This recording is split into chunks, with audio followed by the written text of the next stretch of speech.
So we are today at the Christiansburg Institute Museum, and in our museum space we have one of our exhibits, which is a set of original lockers from Scattergood Gymnasium, which was actually the first separate but equal gymnasium built in the region of Southwest Virginia.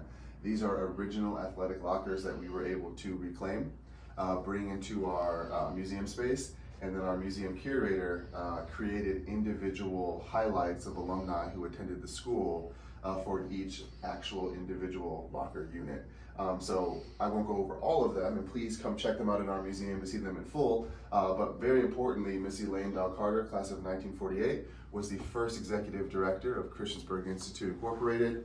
And moving from left to right, we have Audrey Long Whitlock, who was Edgar and Anna Long's daughter. Edgar and Anna were two principals at the school historically.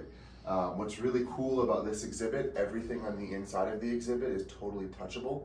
So we actually just had like 20 fifth graders here over the weekend, and they're able to really get inside of the exhibit. Tactile learning is really important, and this particular exhibit is really catered towards that particular audience.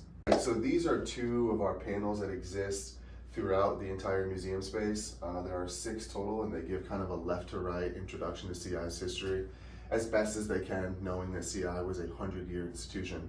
What I'd really like to point out with these 2 panels are 2 things in particular. The first thing is this image here is Nancy Campbell's home, which was like the first actual building that housed CI students. Nancy Campbell was actually free before emancipation, and working with Captain Schaefer, who was one of the co-founder leaders of the school, she allowed that first set of students to use her one-room log cabin as a classroom space. Another very, very important image is this image right here.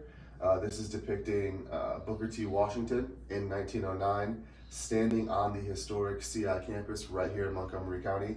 He's actually pictured in front of Bailey Morris Hall, where he addressed an interracial crowd of 3,000 people. So these are 2 really powerful panels that really illustrate and highlight the importance of the school regionally.